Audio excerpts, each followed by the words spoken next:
حدیث قصہ۔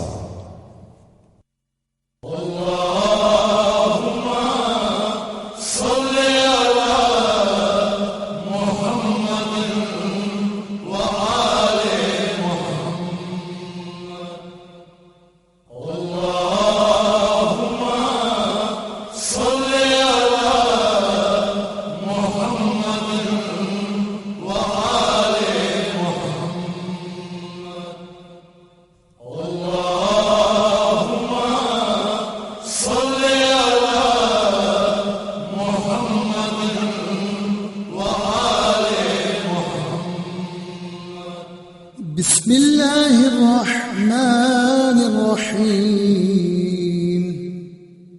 عن جابر بن عبد الله الأنصاري عن فاطمة الزهراء عليها السلام بنت رسول الله قال: سمعت فاطمة أنها قالت: دخل علي أبي رسول الله في بعض الأيام فقال: السلام عليك يا فاطمة. فقلت: عليك السلام. قال: إني أجد في بدني ضعفا. فقلت له: أعيذك بالله يا أبتاه من الضعف. فقال: يا فاطمة، ائتيني بالكساء اليماني فغطيني به. فأتيته بالكساء اليماني فغطيت به، وصرت أنظر إليه وإذا وجهه يتلألأ كأنه البدر في ليلة تمامه وكماله.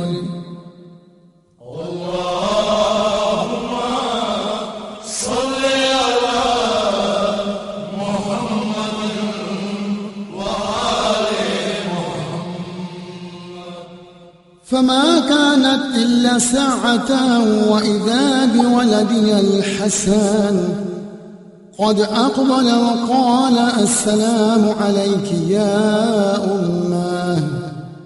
فقلت: وعليك السلام يا قرة عيني وثمرة فؤادي.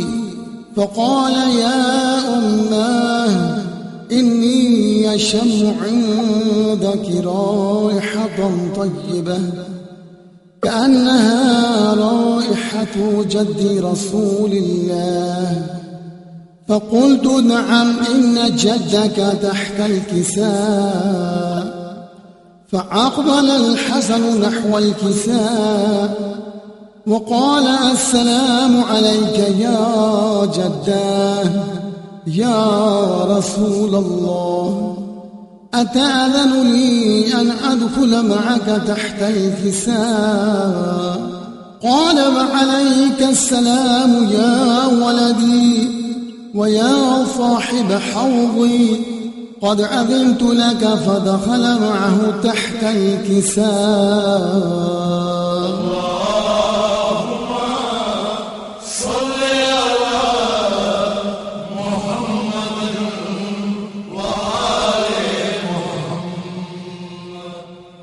فما كانت إلا ساعة وإذا بولدي الحسين قد أقبل وقال: السلام عليك يا أماه.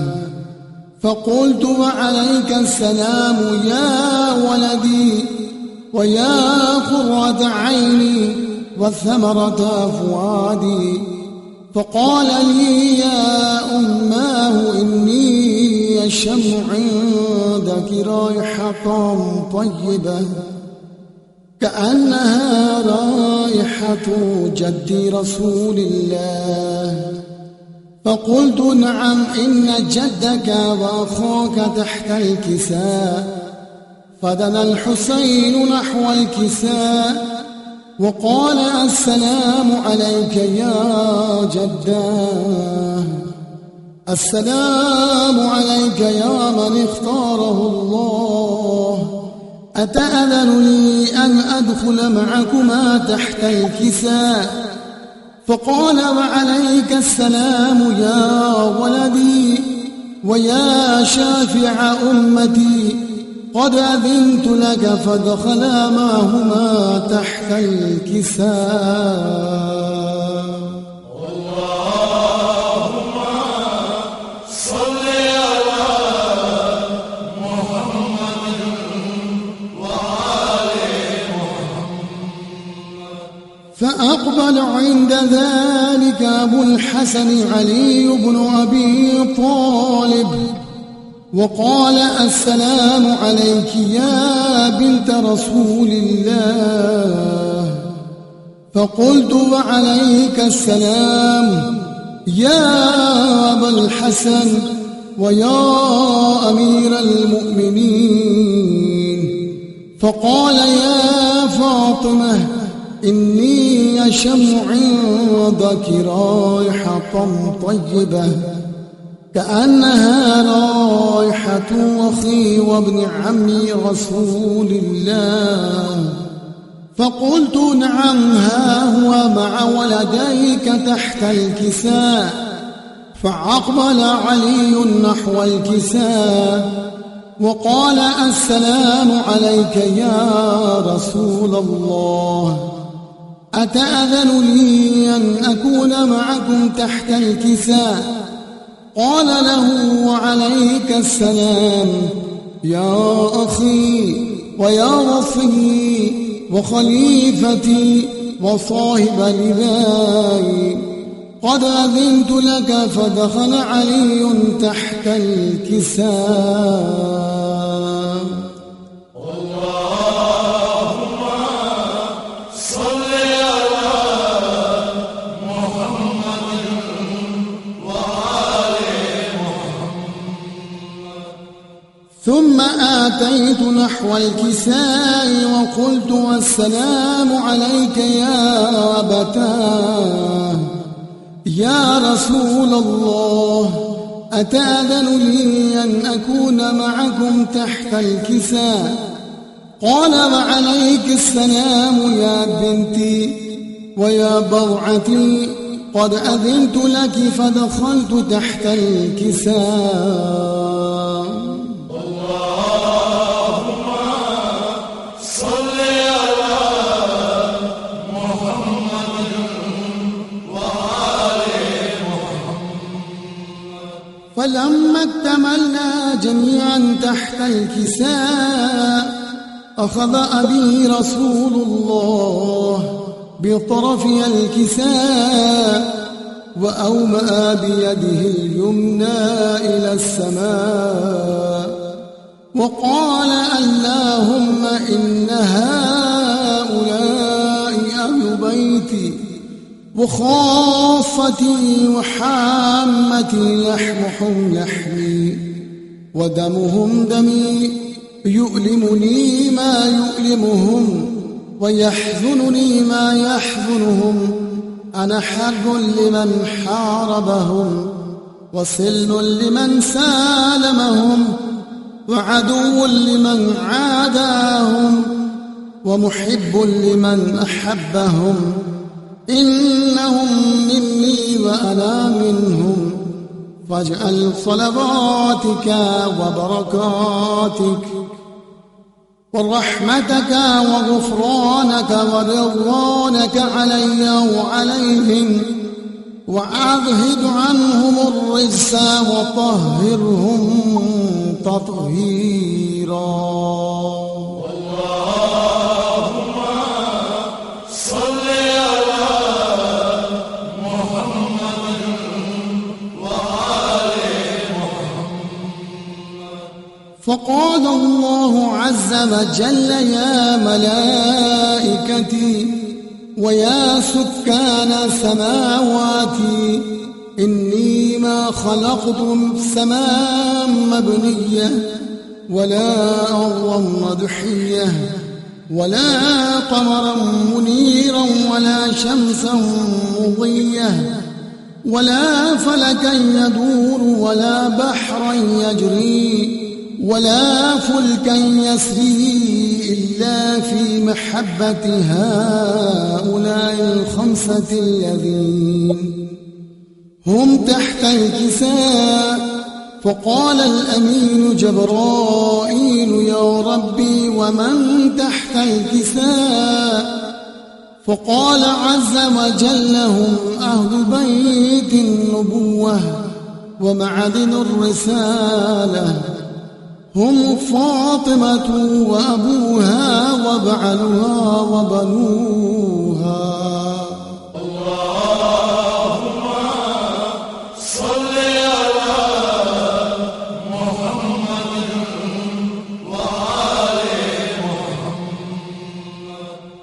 فقال جبرائيل يا رب أتأذن لي أن أهبط إلى الأرض ليكون معهم سادسا؟ فقال الله نعم قد أذنت لك. فهبط الأمين جبرائيل وقال السلام عليك يا رسول الله. العلي الأعلى يقرأك السلام ويخصك بالتحية والإكرام ويقول لك وعزتي وجلالي إني ما خلقت سماء مبنية ولا أرضا مدحية ولا قمرا منيرا ولا شمسا مضية ولا فلكا يدور ولا بحرا يجري ولا فلكا يسري إلا لأجلكم ومحبتكم. وقد أذن لي أن أدخل معكم فهل تأذن لي يا رسول الله؟ فقال رسول الله وعليك السلام يا أمين وحي الله إنه نعم قد أذنت لك. فدخل جبرائيل معنا تحت الكساء.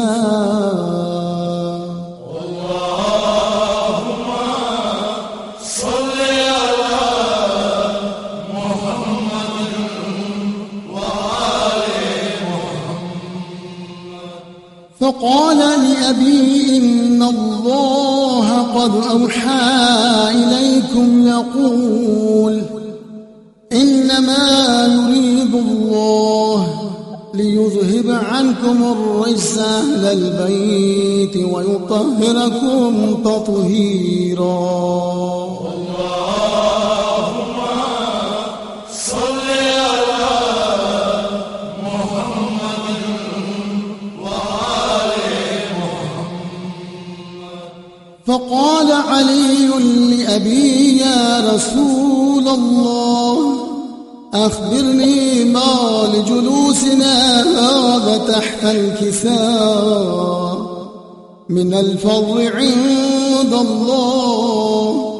فقال النبي صلى الله عليه وآله والذي بعثني بالحق نبيا واصطفاني بالرسالة نجيا ما ذكر خبرنا هذا في محفل من محافل أهل الأرض وفيه جمع من شيعتنا ومحبينا إلا ونزلت عليهم الرحمة وحفت بهم الملائكة واستنثرت لهم إلى أن يتفرقوا.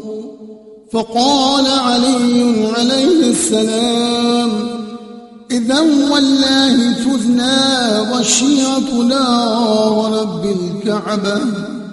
فقال أبي رسول الله صلى الله عليه وآله يا علي والذي بعثني بالحق نبيا واصطفاني بالرسالة نجيا ما ذكر خبرنا هذا في محفل من محافل أهل الأرض، وفيه جمع من شيعتنا ومحبينا، وفيهم مهموم إلا وفرج الله همه، ولا مغموم إلا وكشف الله غمه، ولا طالب حاجة إلا وقضى الله حاجته.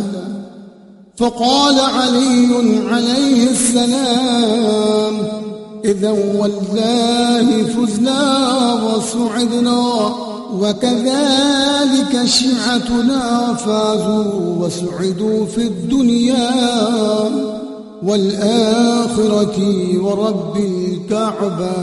اللهم صل على محمد وآل محمد. اللهم صل على محمد وآل محمد. اللهم صل على محمد وآل محمد.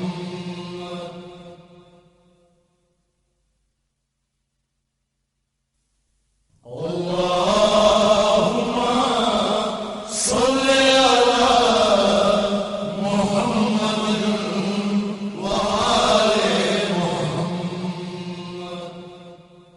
اللهم صل على محمد وآل محمد. اللهم صل على محمد وآل محمد. نہر پہ حضرت عباس کے لاشے کے قریب ایک بہن خستہ تنو کشتہ جگر کشتہ نصیب، بے نوا بے کسو بے پردہ لاچار غریب، لیکن اس پر بھی محمد کے گھرانے کی نکیب، زرد چہرے پہ ہے بکھرے ہوئے بالوں کی نقاب، جیسے جلدان میں لپٹی ہوئی عصمت کی کتاب، جیسے جلدان میں لپٹی ہوئی عصمت کی کتاب، جا بجا جسم پہ ہیں خون کے دھبوں کے نشان، جیسے پیری میں اٹھائی ہو کوئی لاش جوان، ورم آنکھوں میں کمر خم ہے تو خاموش زبان، ضبط کا پھر بھی یہ عالم ہے کہ گریان افغان، کون بی بی ہے جو اس طرح سے جان کھوتی ہے، جس طرح لاش پہ بھائی کے بہن روتی ہے، جس طرح لاش پہ بھائی کے بہن روتی ہے۔ میرے عباس قیامت ہے بپا تیرے بعد، لٹ کے برباد ہوئی آل ابا تیرے بعد، مٹ گئی رسمیں وفا جانے وفا تیرے بعد، خاک دنیا میں ہے جینے کا مزہ تیرے بعد، لے کے رانڈوں کو یتیموں کو کدھر جائے بہن میرے عباس، دعا مانگو کہ مر جائے بہن میرے عباس، دعا مانگو کہ مر جائے بہن۔ رو کے کہتی ہے اٹھو صاحب شمشیر اٹھو، حیدر عصر اٹھو صاحب شمشیر اٹھو، آل تطہیر کی سوئی ہوئی تقدیر اٹھو، کاٹ دو عابد بیمار کی زنجیر اٹھو، کاٹ دو عابد بیمار کی زنجیر اٹھو، آگ ہی آگ ہے بھڑکی ہوئی خیموں میں تمام، چھن گئی سر سے ردا جاتی ہوں میں سوئے شام، چھن گئی سر سے ردا جاتی ہوں میں سوئے شام، شان کیا تیرے کٹے بن گئی بازو میں رسن، سر پہ کیا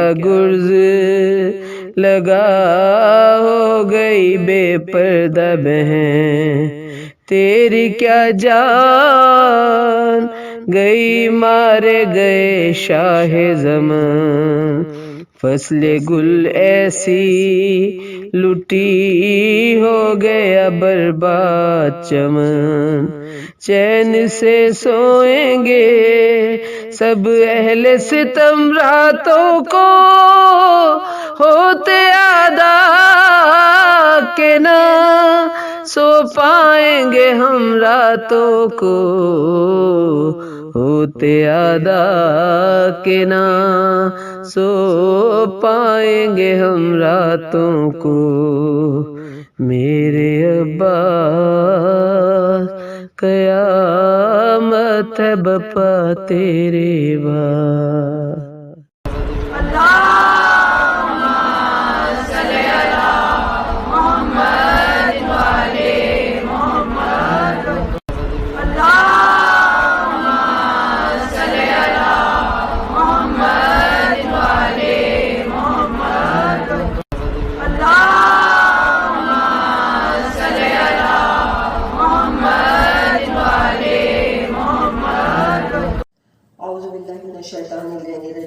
بسم اللہ الرحمن الرحیم، الحمد للہ الذی ہدانا لہذا وما کنا لنہتدی لولا ان ہدانا اللہ لقد جاءت رسل ربنا بالحق والصلاة والسلام والتحیۃ والاکرام علی سیدی اصل ما فی الوجود سر اللہ فی کل موجود نقطتی دائرات الوجود صاحب لواء الحمد و مقام المحمود مولانا وحول الثقلین جد الحسن والحسین ابی القاسم محمد وعلى أهل بيته الطيبين الطاهرين المعصومين المظلومين ولعنة الله على أعدائهم أجمعين من يوم هذا إلى قيام يوم الدين. أما بعد فقد قال الله تعالى في كتابه المبين وهو أصدق القائلين وقوله الحق صلوات اللهم صل على محمد وآل محمد وعجل فرجهم. خداوند عالم آپ سب کی تمام دینی اور دنیاوی جائز حاجات کو برلائے اور تمام پریشانیوں کو دور فرمائے. آج ماہ محرم کی 8 تاریخ ہے اور دعائے مکارم اخلاق کی عنوان سے ہم لوگ چل رہے ہیں.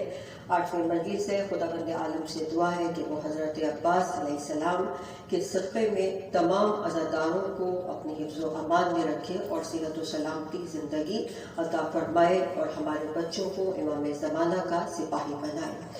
اور دعائے مکارم اخلاق کے جو ہمیں بلند انسانی اخلاقی فضائل کی طرف راغب کرتی ہے، جس پہ امام علیہ السلام اس جملے کے اندر 2 خصوصیات کا خدا سے مطالبہ کر رہے ہیں تاکہ وہ ان 2 خصوصیات سے اپنی ذات کو آراستہ کر کے اس معاشرے کی اصلاح کر سکیں۔ کیونکہ جب بھی ہم معاشرے کے اندر کوئی انسانی یا اخلاقی فضائل کو پیدا کرنا چاہتے ہیں تو سب سے پہلے ہمیں خود سازی کرنی ہوگی، اس کے بعد فرد سازی کرنی ہوگی، اس کے بعد معاشرہ سازی کرنی ہوگی، یعنی اسٹیپ بائی اسٹیپ چلنا ہوگا۔ سب سے پہلے خود کو دیکھنا ہوگا، خود کی ذات کو سنوارنا ہوگا، جبھی ہم کسی اور کو سنوار سکتے ہیں۔ تو یہاں پر امام معصوم 2 چیزوں کا مطالبہ کر رہے ہیں۔ آپ فرماتے ہیں کہ وَحَلِّنِي بِحِلْيَةِ الصَّالِحِينَ وَأَلْبِسْنِي زِینَةَ الْمُتَّقِینَ، کہ پروردگار عالم مجھے صالحین کا زیور عطا فرما اور مجھے لباس تقویٰ عطا فرما تاکہ میں انسانی فضائل کو معاشرے کے اندر عام کر سکوں۔ اب اس جملے میں امام معصوم یہ 2 جو خصوصیات ہیں ان کا تقاضا اس لیے کر رہے ہیں کہ وہ چاہتے ہیں وَضَمِّ أَهْلِ الْفُرْقَةِ وَإِصْلَاحِ ذَاتِ الْبَيْنِ، کہ وہ معاشرے کے اندر اتحاد قائم کر سکیں، لوگوں کے درمیان اگر دوری ہے، ان کے دلوں کے درمیان اگر دوری ہے تو اس کو محبت میں تبدیل کر سکیں، اور اگر کہیں نفرت ہے لوگوں کے درمیان اس کو محبت میں تبدیل کر سکیں۔ اب دیکھیے، دیکھا جائے تو امام ایک عمل خیر کی طرف اشارہ کر رہے ہیں، یعنی ایک بہت بڑا کام ہے لوگوں کے درمیان اتحاد کو قائم کرنا، ایک بہت بڑی فضیلت بھی ہے اور بہت بڑا کام ہے، اور اسی لیے امام چاہ رہے ہیں کہ ان کی ذات لباس تقویٰ سے آراستہ ہو، صالحین کے زیور سے آراستہ ہو، کیونکہ یہ اتنا آسان کام نہیں ہے، عمل خیر ہے، یہ بہت بڑا کام ہے، یہ کار خدا بندی ہے کہ آپ اگر معاشرے کے اندر اتحاد قائم کرنے میں اگر آپ کامیاب ہو گئے تو یہ کار خدا بندی جو ہے وہ کہلاتا ہے۔ تو بہترین عمل ہے لوگوں کے درمیان فاصلے کو ختم کرنا اور اتحاد کو قائم کرنا۔ تو یہ بات یاد رکھیے کہ اسلام کی جو بنیاد ہے وہ بھی اتحاد ہے۔ اسلام کی بنیادوں کا اگر کی بات کی جائے تو وہ بھی اتحاد ہی سے شروع ہوتی ہیں کہ معاشرے کے اندر اتحاد ہو، اور جب ایک معاشرے کے اندر اتحاد پایا جاتا ہے تو سب سے بڑا اس معاشرے کے اندر یہ کام ہو جاتا ہے کہ جو نعمتیں اللہ تعالیٰ کی ہوتی ہیں وہ وہاں پر زیادہ ہو جاتی ہیں۔ جیسے ہم دیکھتے ہیں کہ ہمارے معاشرے کے اندر لوگ پریشان ہیں، جابز نہیں ہیں، اور نعمتیں جو ہیں وہ لوگوں کو تمام میسر نہیں آ رہی، تو یہ سب چیزیں اسی لیے ہوتی ہیں کہ جب ایک معاشرے کے اندر انتشار ہوتا ہے، فساد ہوتا ہے، نااتفاقی ہوتی ہے تو اس معاشرے سے برکتیں اٹھ جاتی ہیں۔ لیکن اگر کسی معاشرے کے اندر اتفاق ہو تو اس معاشرے کے اندر نعمتیں ہوتی ہیں، خوشحالی ہوتی ہے، اور ظاہر ہے کہ جابز بھی ہوں گی، اور تمام لوگ اپنی تمام ضروریات کو اس معاشرے کے اندر پورا کرتے ہیں۔ پھر دوسری طرف اتحاد میں ایک برکت یہ بھی ہے کہ دشمن جو ہے وہ آپ سے خود خوفزدہ رہتا ہے۔ اگر کوئی قوم یا کوئی معاشرہ یا کوئی ملک اتحاد اس کے اندر پایا جائے تو دشمن وہاں پر کامیاب نہیں ہو سکتا۔ اور اللہ تعالیٰ نے ایک چیز یہ رکھی ہے اتحاد کے اندر کہ اگر کسی معاشرے یا کسی قوم کے اندر اتحاد پایا جاتا ہے تو ان کی تعداد چاہے کم ہی کیوں نہ ہو، اللہ تعالیٰ ان کو کامیابی عطا فرماتا ہے۔ تو یاد رکھیں، یہاں پر ہمارے لیے لازم قرار دیا گیا ہے، اگر ہم معاشرے کے اندر چاہتے ہیں کہ خوشحالی ہو تو ہمیں اتحاد معاشرے کے اندر قائم کرنا پڑے گا۔ اب یہ ہر فرد کی جو ہے وہ ذمہ داری ہے کہ وہ اپنے اپنے طور پر اپنی ذات سے جو کر سکتا ہے وہ کرے۔ تو ایک بہت بڑی انسانی اخلاقی فضیلت ہے لوگوں کے درمیان اتحاد کو قائم کرنا، اور اس میں سب سے پہلے جو اپنی ذات سے ابتدا کی جائے گی، اپنی ذات کے بعد اپنے گھر سے ابتدا کی جائے گی، اور اس کے بعد آپ معاشرہ سازی کی طرف جائیں گے۔ تو یہ بات یاد رکھیے کہ یہ جو صف اعضاء ہے ہماری، یہ بھی اتحاد کی ایک ضمانت ہے۔ یہاں پر ہماری صفوں میں خدا کا شکر ہے کہ اتحاد پایا جاتا ہے، اور ہم لوگ جب تک اس صف اعضاء سے باہر ہیں تو مختلف لوگ ہوتے ہیں، مختلف ذات کے لوگ ہوتے ہیں، کوئی زیدی ہے، کوئی کاظمی ہے، کوئی رضوی ہے، کوئی سادات ہے، کوئی شیعہ ہے، کوئی مسلمان ہے، تو ہر طرح کا لوگ آتا ہے اس صف اعضاء کے اوپر، ہر قسم کے لوگ ہوتے ہیں، لیکن وہ اس وقت تک ہیں جب تک کہ وہ صف اعضاء سے باہر ہیں، لیکن جب اس صف اعضاء پر آ جاتے ہیں تو یہ تمام تفریق جو ہے وہ ختم ہو جاتی ہے، اور الحمدللہ ہمارے علماء یہ فرماتے ہیں کہ آج جتنا ہماری قوم میں اتحاد پایا جاتا ہے وہ برسوں پہلے نہیں تھا۔ تو وہ کہہ رہے ہیں کہ بہتری کی طرف ہم انشاءاللہ تعالیٰ جا رہے ہیں، ہمیں اچھی امید رکھنی چاہیے۔ دیکھیے یہاں جو آنے والا ہوتا ہے اس صف اعضاء کے اوپر جو آتا ہے، اس کا مزاج اس صف اعضاء پر آنے سے پہلے جو بھی ہو، لیکن جب وہ اس صف اعضاء پر آ گیا تو اب اس کا جو مزاج ہے وہ جناب سلمان فارسی، جناب مقداد، جناب ابو ذر کے مزاج جیسا بننا چاہیے، اس لیے کہ یہ صف اعضاء بہت بلندی کی طرف انسان کو لے کر جاتی ہے۔ یہاں پر جو معیار ہے انسانیت کا وہ بلند ہونا چاہیے، آپ کی جو مزاج کا معیار ہے وہ بلند ہونا چاہیے۔ دیکھیے جیسے کہ مثال ہے کہ اگر ہم کسی باغیچے میں کچھ دیر بیٹھے رہیں کہ جہاں چاروں طرف پھول ہی پھول ہوں، خوشبو ہی خوشبو ہو، جب آپ وہاں سے باہر نکلتے ہیں تو آپ کے پاس سے بھی کچھ دیر تک پھولوں کی خوشبو آتی رہتی ہے۔ تو یہ کیسے ہو سکتا ہے کہ ایک چاہنے والا کہ جو صف اعضاء پر آ کر بیٹھتا ہے، جو 70 سال سے امام حسین علیہ السلام کا ذکر سن رہا ہے، ان کی بصیرت کو سن رہا ہے، ان کے اخلاق کو سن رہا ہے، ان کی شجاعت کو سن رہا ہے، ان کی اس عبادت کو جو وہ خدا بند عالم کی کیا کرتے تھے، ان کے اقوال کو سنتا ہے، وہ کیسے ہو سکتا ہے کہ اس کے مزاج کے اندر تبدیلی نہ آئے؟ اور ایک وہ شخص کے جو 50 سال سے علی کا ذکر سن رہا ہے، ان کے نام کے نعرے لگا رہا ہے، یہ کیسے ہو سکتا ہے کہ اس کے مزاج میں بلندی نہ آئے، اس کے معیارات نہ بدلیں، اس کی سوچ نہ بدلے، اس کے شعور میں بالیدگی نہ آئے؟ یہ ہو نہیں سکتا۔ یہ صف اعضاء اتنا اوپر انسان کو لے کر جاتی ہے۔ اور آپ دیکھیے تمام جو عبادتیں ہیں جو بھی ہم بجا لا رہے ہیں، نماز ہے، روزہ ہے، حج ہے، زکوٰۃ ہے، اگر آپ ان کے پیچھے ان کے فلسفے جا کر دیکھیں تو آپ کو ہر عبادت کا فلسفہ جو ہے وہ یہی نظر آتا ہے کہ وہ ہر عبادت آپ کو شعور کی طرف لے کر جاتی ہے، انسانیت کی طرف، آپ کے معیار کو بلند کرتی ہے، آپ کے مزاج کے اندر ٹھہراؤ لاتی ہے، آپ کی طبیعت کے اندر بصیرت پیدا کرتی ہے۔ یعنی ہر عبادت کے پیچھے جو ماتم کر رہے ہیں ہم، جو گریہ کر رہے ہیں، جو ہم ذکر کر رہے ہیں، ذکر سن رہے ہیں، یہ تمام کا فلسفہ یہی ہے کہ آپ کے مزاج کے اندر تبدیلی آنی چاہیے، آپ کا شعور جو ہے وہ روز بروز جو ہے وہ بلند ہونا چاہیے۔ اس لیے جو ہمارے ہاں اس مجلس کا جو مین پارٹ ہے وہ گریہ ہے۔ ہمارے یہاں گریوں پہ بہت فوکس کیا جاتا ہے، کیونکہ گریہ وہ عبادت ہے کہ جب آپ کی آنکھ سے آنسو نکلتا ہے تو یہ آنسو آپ کے دل کو نرم کرتا ہے، کیونکہ بظاہر تو یہ آپ کو لگ رہا ہوتا ہے کہ آپ اس کو ٹیشو سے صاف کر رہے ہیں اور آنکھ سے یہ آنسو نکلا ہے، پانی کا قطرہ ہے، لیکن یہ جو پانی کا ایک قطرہ نکلتا ہے یہ دراصل آپ کے دل کی زمین کے اوپر جا کر گرتا ہے اور اس کو ہلا دیتا ہے۔ تو جب وہاں پر نظام دھرم بھرم ہوتا ہے تو انسان ٹوٹ جاتا ہے، اس کے اندر تواضع آ جاتی ہے، قساوت دلوں سے ختم ہو جاتی ہے اور انسان انسانیت کی طرف جاتا ہے، بہتری کی طرف جاتا ہے۔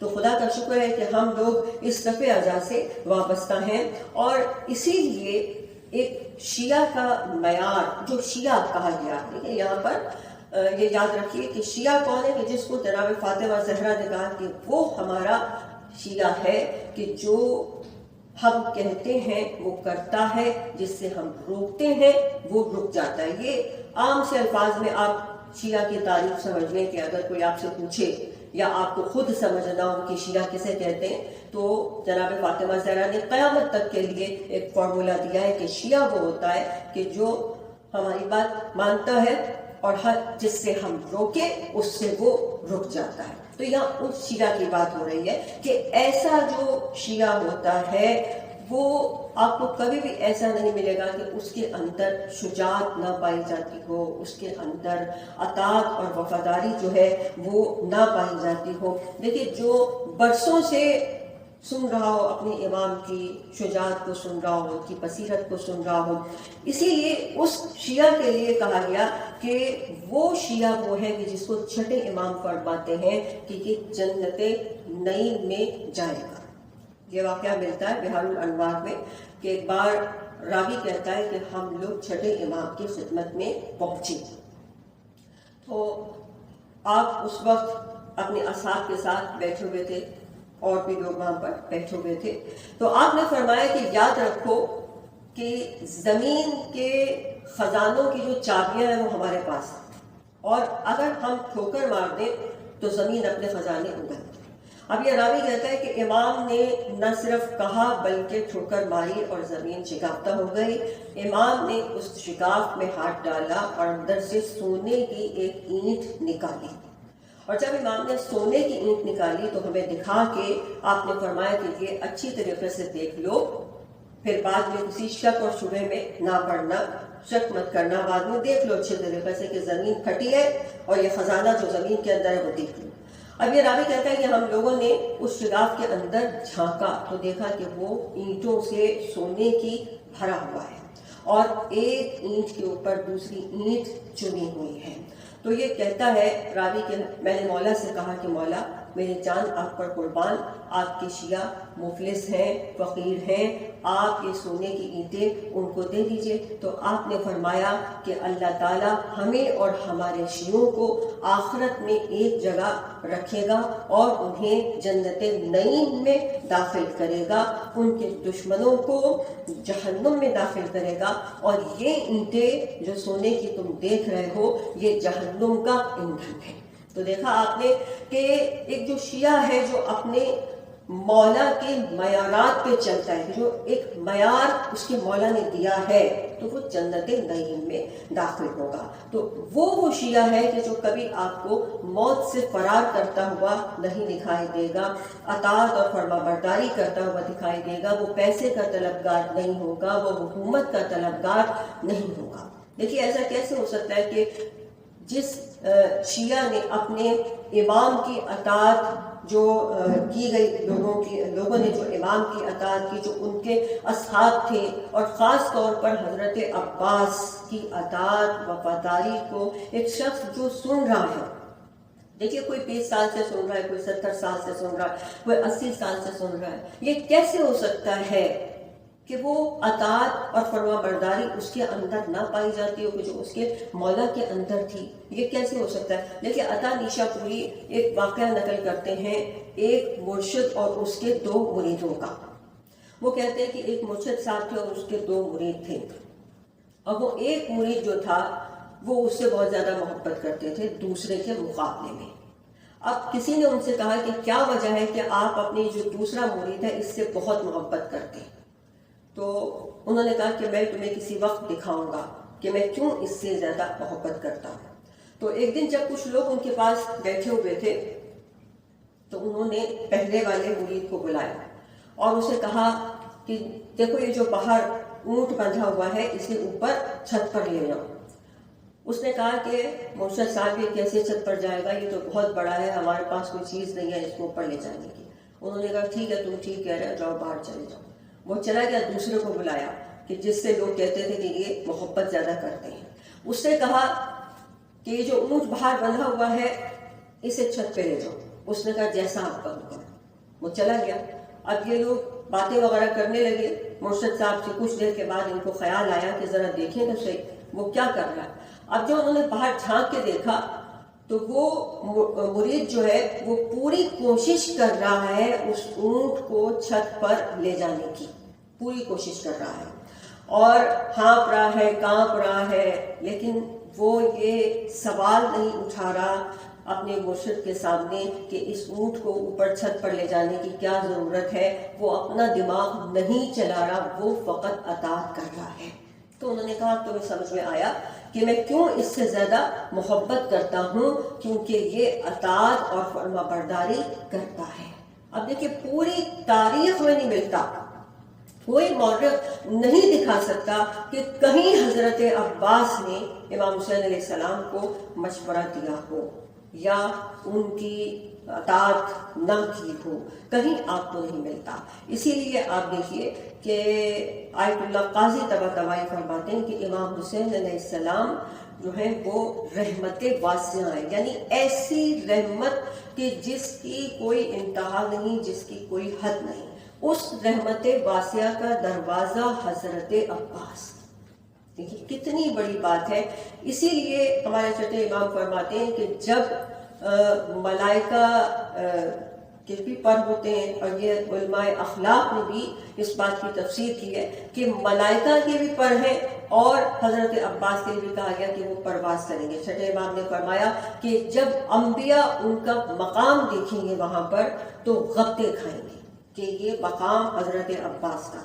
تو علماء اخلاق کہتے ہیں کہ جو ملائکہ کے پر ہیں وہ پرندوں والے پر نہیں ہیں۔ یہ جو پروں کی جب بات ہوتی ہے، یا حضرت عباس یا حضرت جعفر طیار کے وہ پرواز کرتے ہیں، تو یہاں پر پرندوں والے پر مراد نہیں ہیں۔ ملائکہ کے جو پر ہیں وہ ان سے مختلف ہیں، اور کسی کے 2 پر ہیں، کسی کے 10 پر ہیں، کسی کے 1000 پر ہیں، اور جیسا جیسا جس کا کام ہے، کیونکہ وہ انہی پروں کے ذریعے سے آسمان سے زمین پر اپنی آمد و رفت کا سلسلہ جاری رکھتے ہیں اور ہمارے لیے کام کرتے ہیں، ہماری حفاظت کرتے ہیں۔ کوئی ملک جو ہے وہ بادلوں پر مقرر ہے، کوئی ہواؤں پر مقرر ہے، کوئی بارش پر مقرر ہے۔ ہر چیز کے اوپر اللہ تعالیٰ نے ملک جو ہے فرشتے ملائکہ کو مقرر کر رکھا ہے۔ تو اب ان کے پر الگ ہے، لیکن کہا جو حضرت عباس کے پر ہیں یا حضرت عباس جو پرواز کرتے ہیں اس کا مطلب کیا ہے؟ تو علماء اخلاق یہ کہتے ہیں کہ ملائکہ جب پرواز کرتے ہیں، یعنی ملائکہ اپنے پروں کے ذریعے عالم امکان میں پرواز کرتے ہیں، اور حضرت عباس کی فضیلت یہ ہے کہ پورا عالم امکان حضرت عباس کے پروں سے گزرتا ہے۔ یعنی اختیار آپ دیکھیں کہ کتنا اختیار حضرت عباس علیہ السلام کا۔ اور اس کے لیے ایک واقعہ بھی ہمیں ملتا ہے کتابوں میں کہ ایک شخص حضرت عباس علیہ السلام کے روضے پر پہنچا۔ آپ کو پتہ ہے کہ حضرت عباس علیہ السلام کے جو معجزات ہیں، ان کی ذات سے جو معجزات ہوتے ہیں پوری دنیا میں ہوتے ہیں، ہر سال ہوتے ہیں، اور حضرت عباس علیہ السلام کے اختیارات پوری دنیا پر ظاہر ہوتے ہیں۔ تو بہت زیادہ معجزات تو آپ کو پتہ ہے کربلا کے جہاں روضہ ہے حضرت عباس علیہ السلام کا، اور پوری دنیا میں معجزات ہوتے ہیں۔ تو جو ایک عربی جو عراق کا رہنے والا تھا، وہ جب پہنچا حضرت عباس علیہ السلام کے روضے پر، تو آپ کو پتہ ہے کہ یہ لوگ وہاں پر کیسے بات ان کا کرنے کا طریقہ اور ہے۔ ہم لوگ جاتے ہیں، ہمارے بات کرنے کا طریقہ اور ہوتا ہے، ان کا طریقہ اور ہوتا ہے۔ اب وہ پہنچا اور اس نے جا کر حضرت عباس کے روضے میں پکار کے کہا کہ عباس، تم سے بچہ مانگا تھا، یہ بچہ دیا تم نے معذور۔ اور یہ کہہ کر اس نے بچے کو اپنے اٹھایا اور زری کی طرف اس نے پھینک دیا۔ تو وہاں پر جو خدام تھا اس نے فوراً آگے بڑھ کر چاہا کہ بچے کو اٹھا لے، کہیں بچے کو چوٹ نہ لگ جائے۔ وہ آگے دوڑا، لیکن اس نے دیکھا کہ بچہ بڑے آرام سے نیچے آ گیا اور اسے کوئی چوٹ نہیں لگی۔ اور وہ سب سے بڑا وہاں پر معجزہ پھر اس وقت یہ ہوا کہ وہ بچہ کہ جو معذور تھا، جب پھینکا گیا معذور تھا، لیکن جب نیچے آیا تو اس کے پیر ٹھیک ہو چکے تھے اور وہ چلنے لگا۔ تو اس بچے سے پوچھا گیا، سب اس سے چمٹ گئے کہ بھائی آخر ہوا کیا؟ تو اس نے بتایا کہ جب میرے باپ نے مجھے زری کی طرف پھینکا تو 2 ہاتھ زری سے بلند ہوئے اور مجھے سنبھال لیا۔ تو آپ دیکھیں یہ وہ اختیار ہے، اسی لیے کہا گیا کہ پورا عالم امکان حضرت عباس کے پروں سے گزرتا ہے۔ اسی لیے آپ جب دعائیں کرتے ہیں تو وہ دعائیں آپ کی قبول ہوتی ہیں، حضرت عباس تک پہنچتی ہیں، اور یہی دعا ہے کہ پروردگار عالم آج بھی آپ کی ساری دعائیں قبول ہو جائیں، اور جو آپ لوگ منتیں مانیں وہ سب حضرت عباس علیہ السلام کو جناب سکینہ کا واسطہ دے کر مانے، تاکہ آپ کی تمام منتیں پوری ہو جائیں۔ اور ان لوگوں پر بھی ہمارا سلام ہے کہ جو آج تو آپ حضرت عباس کو پکارتے ہیں اپنی پریشانیوں کے اندر، لیکن اس وقت جو باد کربلا جس طرح حضرت عباس کو پکارا گیا، کسی کو نہیں پکارا گیا. بندھے ہوئے ہاتھوں میں بیویاں پکار رہی تھیں، سروں پر چادریں نہیں تھیں. ہم قربان جائیں ان لمحات کے کہ جب بیویاں پکار رہی تھیں. اس وقت جب حضرت عباس کو پکارا گیا، وہ عالم جو تھا وہ اور تھا. اور یہی سبب ہے کہ آقا حسن ابتہی اپنی کتاب میں لکھتے ہیں کہ زمانے کے امام فرماتے ہیں کہ جہاں کہیں حضرت عباس کی مجلس ہوتی ہے تو تمام کے تمام میرے جو اجداد ہیں جناب محمد مصطفیٰ سے لے کر اور میرے والد امام حسن عسکری تک سب کے سب میری ڈیوٹی یہ لگاتے ہیں کہ آپ اس مجلس کے اندر خود جائیں. اور جب کوئی مومن حضرت عباس کے مصائب سنتا ہے، کلیا کرتا ہے اور اپنی حاجات وہاں پر پیش کرتا ہے تو ان حاجات کو لکھ لیا جائے. تو پوچھا گیا کہ یہ مقام حضرت عباس کا کیوں؟ تو یقیناً سرکار امام زمانہ کا جواب آئے گا کہ یقیناً اکبر کا زخم بھی بہت گہرا تھا، برچی لگی. قاسم کا لاشا بھی بہت پامال تھا، علی اصغر کا گلا بھی چھیدا گیا، امام حسین کا لاشا بھی پامال کیا گیا. لیکن جو حیثیت حضرت عباس کی ہے وہ کسی کی نہیں. اور وہ کیا ہے کہ حضرت عباس کے بازو کٹنے سے زینب اجڑ گئی، پردہ اجڑ گیا. اسی لیے یہی سبب ہے کہ 1400 میل کے سفر میں جس کسی نے جناب زینب و بے کلثوم کو بے پردہ دیکھا تو اس نے پلٹ کر ایک ہی سوال کیا کہ عباس کہیں چلا گیا. اب چوتھے امام سب کو حضرت عباس کا کٹا ہوا سر دکھاتے ہیں. عزاداروں، آج جو حاضری دی جا رہی ہے یہ حاضری حضرت عباس کی خصوصیت ہے. ہر معصوم کی نظر یا نیاز کو نظر یا نیاز کہا جاتا ہے، لیکن حضرت عباس کی نظر کو حاضری کہا جاتا ہے. ایک شخص کربلا میں عبداللہ نام کا تھا اور وہ پہنچا امام حضرت عباس کے روضے پر پہنچا اور جا کر اس نے استغاثہ کیا کہ اے میرے غازی، کل میرے گھر نیاز ہے، لیکن جب تک آپ آ کر حاضری نہیں دیں گے حاضری نہیں کھلے گی. میں یہاں استغاثہ کر کے جا رہا ہوں. اب جب گھر آیا اپنی زوجہ سے کہا کہ تیاری کرو اور خوب گھر کو صاف کرو، میرا غازی آئے گا. زوجہ نے خوب گھر میں اہتمام کیا، نیاز پکائی گئی، صفائی ستھرائی کا خیال کیا گیا. اور جب نیاز بن کر تیار ہو گئی لوگ آنا شروع ہو گئے، لوگوں کو بٹھاتے گئے. لوگ پوچھ رہے ہیں کہ بھائی حاضری کب ملے گی؟ یہ شخص کہتا ہے کہ ابھی میرا حاضری دینے والا نہیں آیا. یہاں تک کہ دن ڈھلنے لگا. اس کی زوجہ نے کہا کہ یقیناً ہم سے کوئی کوتاہی ہو گئی ہوگی. حضرت عباس ہم جیسے غریبوں کے ہاں کہاں آئیں گے؟ تو ایسا کر کے تو حاضر دلوا دے، اتنے لوگ آ چکے ہیں. یہ شخص کہتا ہے کہ یہ اٹھا اور دیکھنے لگا کہ کوئی ایسا معتبر شخص ہو اس کے گھر آیا ہوا کہ یہ اس سے کہے کہ حاضری دے دے کہ اچانک دروازے پر دستک ہوئی اور یہ دوڑا دوڑا گیا. جا کر جب اس نے دروازہ کھولا دیکھا کہ ایک طویل قامت شخص کھڑا ہے، کالی عبا پہنے ہوئے، کمر میں پٹکا لگائے ہوئے، چہرے پر نقاب اور چہرے سے نور چھن چھن کر آ رہا ہے. ایک مرتبہ کہا اس نے آ کر کہ بھائی سنا ہے تیرے ہاں حاضری ہے؟ کہا کہ ہاں، لیکن ابھی میرا حاضری دینے والا نہیں آیا. اس نے کہا کہ اچھا، اور آ کر بیٹھ گیا. اب اس کی زوجہ نے پھر کہا کہ بہت دیر ہو گئی، حضرت عباس میرے مولا میرے غازی نہیں آئیں گے، یقیناً ہم سے کوئی کوتاہی ہو گئی ہوگی. تو کسی کو ان میں سے دیکھ کر کے جو تجھے زیادہ بزرگ لگے اور حاضری دلوا دے تاکہ یہ لوگ حاضری کھا کر چلے جائیں. اب یہ شخص اٹھا اور تمام لوگوں میں ہوتا ہوا اسی نقاب پوش کے پاس آ کر رک گیا اور دل میں کہنے لگا کہ اس کے چہرے سے نور چھن چھن کر آ رہا ہے، یقیناً کوئی ولی معلوم ہوتا ہے، چلو اسی سے کہوں کہ حاضری دے دے. بس عزاداران حسین، اس نے ایک بار اس نوجوان سے کہا کہ تم ہی حاضری دے دو. وہ کھڑا ہوا، وہ نقاب پوش حاضری کے پاس آیا، کچھ دیر کھڑا رہا اور کہنے لگا کہ بھائی تیری حاضری ہو گئی. اب یہ عباس کا غلام غصے میں آ گیا.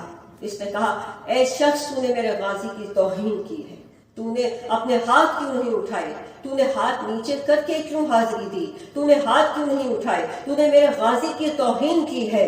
بس عزاداران حسین یہ کہنا تھا کہ اس نقاب پوش نے کہا کہ بھائی میرے ہاتھ نہیں ہیں، عاشورے کے دن میرے ہاتھ نہر فرات پر کٹ گئے تھے، میرے ہاتھ نہیں ہیں، تو نے مجھے پہچانا نہیں، میں تیرا مولا تیرا غازی عباس ہوں۔ بس عزاداران حسین یہی سبب ہے کہ جب امام حسین علیہ السلام حضرت عباس کے سرحانے پہنچے اور ان کا زخمی سر اٹھا کر اپنے زانوں پر رکھا تو حضرت عباس نے ایک وصیت کی تھی کہ آقا میرے بازو کٹ گئے، میں شرمندہ ہوں کہ میں سکینہ کے لیے پانی نہ لا سکا، اب میرے لاشے کو خیمے میں نہ لے کے جائیے گا۔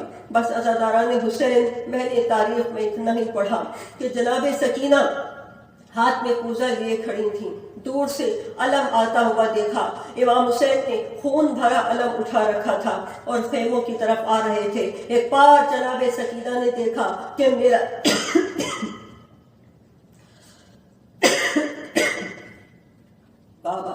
میرا بابا علم لے کر آ رہا ہے۔ بس عزاداران حسین جناب سکینہ نے دیکھا کہ میرا بابا علم لے کر آ رہا ہے مگر خون میں ڈوبا ہوا علم۔ عزاداروں مجھے نہیں پتا کہ بچی کو کیا نظر آیا، ایک بار سکینہ کے ہاتھ سے کوزہ گرا، چھوٹے بچوں کے ہاتھ سے کوزے گرے، ادھر زینب کے سر سے چادر گری، سکینہ علم سے لپٹ گئی، ارے میرا چچا نہ رہا، میرا چچا نہ رہا، انا للہ و انا الیہ راجعون۔ آنے والے ہماری اس قلیل سی عبادت کو قبول فرما، پروردگار عالم ہماری پریشانیوں کو دور فرما، پروردگار آج جہاں جہاں صف عزا بچھایا جا رہا ہے میرے مالک اس کو قبول و منظور فرما، اس صف عزا کی حفاظت فرما، ہمارے ماتمداروں کی حفاظت فرما، کوئی غم نہ ہو سوائے غم حسین کے، اور غم حسین کبھی ہمارے دلوں سے کم نہ ہو۔ پروردگار جب تک دنیا میں رہیں دامن سیدہ ہمارے ہاتھ میں رہے، بیماروں کو شفا عطا فرما، ہمارے امام کے ظہور میں تاجیل فرما۔ پروردگار ہمیں اور ہمارے بچوں کو امام زمانہ کی اطاعت اور فرما برداری کی توفیق عطا فرما۔ ایک سورہ فاتحہ 3 مرتبہ سورہ اخلاص کے ساتھ تمام مومن و مومنات کے لیے آمین۔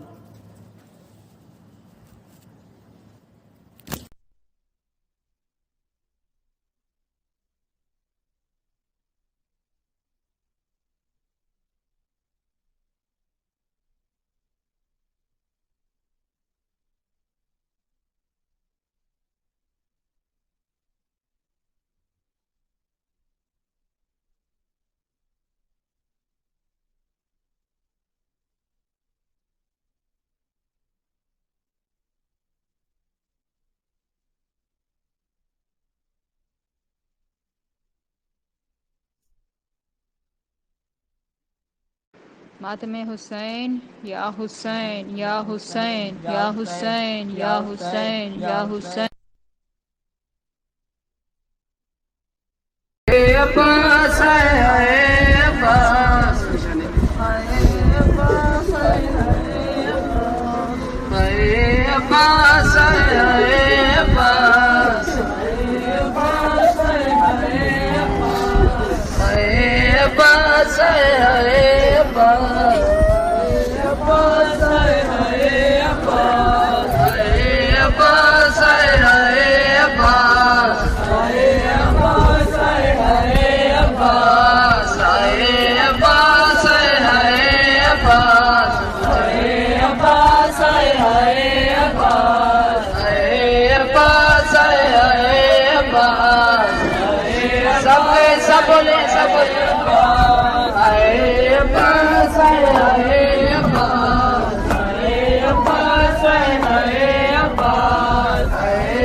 Hey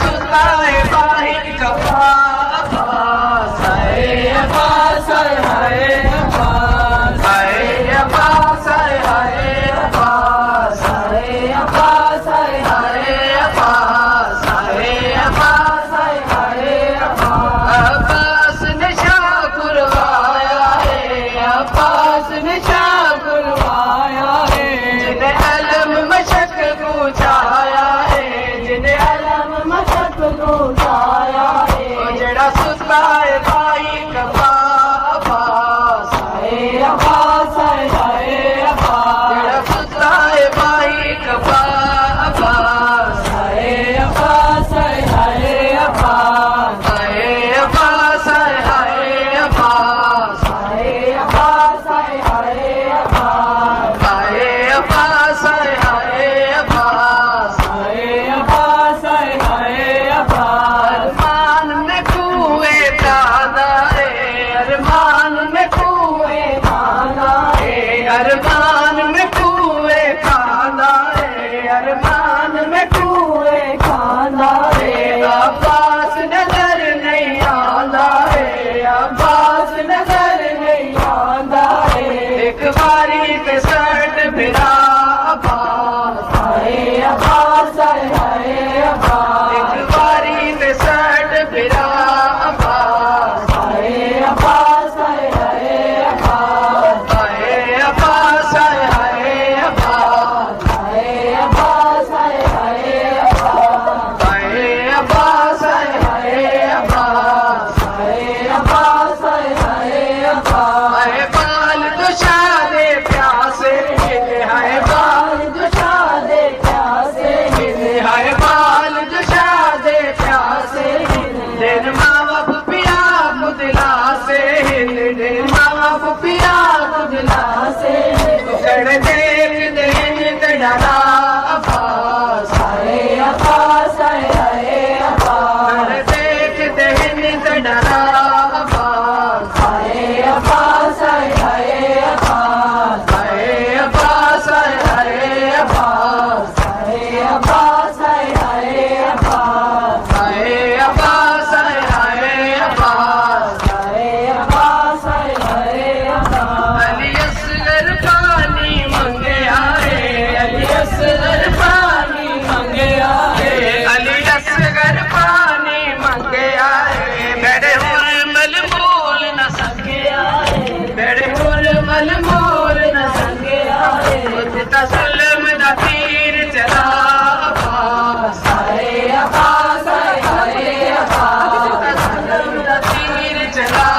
عباس آئے عباس آئے ہائے عباس آئے عباس آئے ہائے عباس آئے عباس آئے ہائے عباس آئے عباس آئے ہائے عباس آئے عباس آئے ہائے عباس سے چینی میں صدا دیتی رہی کیوں نہ آیا غازی جب ردا سر سے چینی میں صدا دیتی رہی کیوں نہ آیا غازی جب ردا سر سے چینی میں صدا دیتی رہی کیوں نہ آیا غازی جب ردا سر سے چینی میں صدا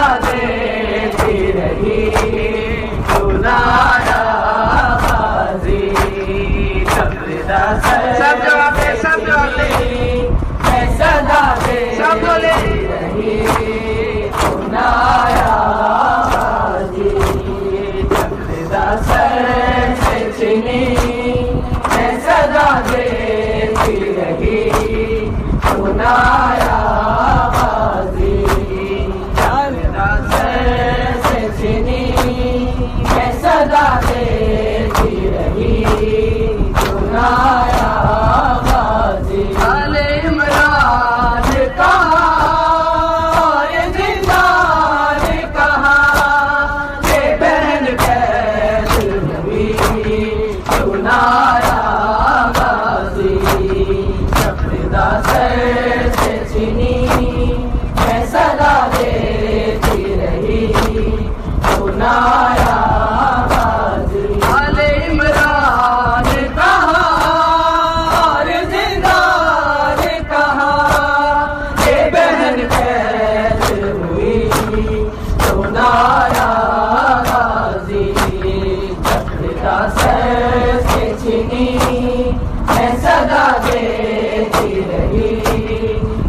چنایا غازی جب ردا سر سے چنی میں صدا دیتی رہی چنایا غازی تم کو کوئی نہ ملے میری خوشبو تو رہے تیرے بازو نہ کٹے چاہے مشکی سچ دے یہ مگر ہو نہ سکا تیرے بازو ہے جدا ان پہ ہے نبی چنایا غازی جب ردا سر سے چنی میں صدا دیتی رہی چنایا غازی جب ردا سر سے چنی میں صدا دیتی رہی چنایا غازی دھوپ میں سوکھا شجر ٹوٹ گیا بھائی کا گھر برینا میرا سر آ رہی تجھ کو خبر اے علمدار وفا اس بہن کو باخدا تجھ سے داستی بڑی چنایا غازی جب ردا سر سے چنی میں صدا دیتی رہی چنایا غازی جب ردا سر سے چنی میں صدا دیتی رہی چنایا غازی چل گئی شام علم اٹھ گئے اہل حرم ایک پل جلتی ہوئی ہو گیا ڈالا تو سادے سے کے لیے ہم سے ملنے کے لیے آ گئے بابا علی چنایا غازی جب ردا سر سے چنی میں صدا دیتی رہی چنایا غازی جب ردا سر سے چنی میں صدا دیتی رہی چنایا غازی میرے بے نگاہ ہم کو لیے یہ مسلمان سارے شہر در شہر گئے خلقت کوفہ کبھی خلقت شام کبھی بارہا ہم پہ ہنسی چنایا غازی جب ردا سر سے چنی میں صدا دیتی رہی چنایا غازی جب ردا سر سے چنی میں صدا دیتی رہی چنایا غازی اتنی بے باسی بہن ہے شہنشاہ وفا نام لے لے کے میرا جب یہ ظالم نے کہا ناز تھا جیسے تجھے اب بلاؤ نہ اسے اور میں روتی رہی چنایا غازی جب ردا سر سے چنی میں صدا دیتی رہی چنایا غازی جب ردا سر سے چنی میں صدا دیتی رہی چنایا غازی قید خانے میں صدا جب سکینہ کو ملی دیکھے کرتے کا کفن اچھی دفنائی گئی اس گھڑی نام تیرا صورت ذات علی نصب دہراتی رہی چنایا غازی جب ردا سر سے چنی میں صدا دیتی رہی چنایا غازی جب ردا سر سے چنی میں دیتی رہی بنایا بازی تو یاریاں نکل رکھ یہ بات رکھا ان میں ڈوب گیا تیرے غازی کا علم اپنی زینب کا جگر تو پشا شاہ کا سر آگ خیموں میں لگی سنایا بازی جب ردا سر سے چھنی میں صدا دیتی رہی سنایا بازی آل عمران کہا اور زندان کہا یہ بہن کیسے ہوئی سنایا بازی جب ردا سر سے چھنی میں صدا دیتی رہی سنایا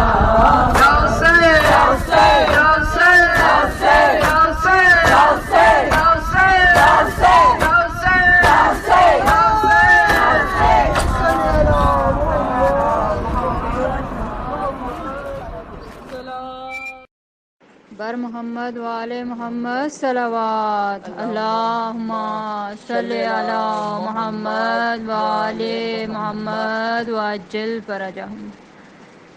متوجہ زیارت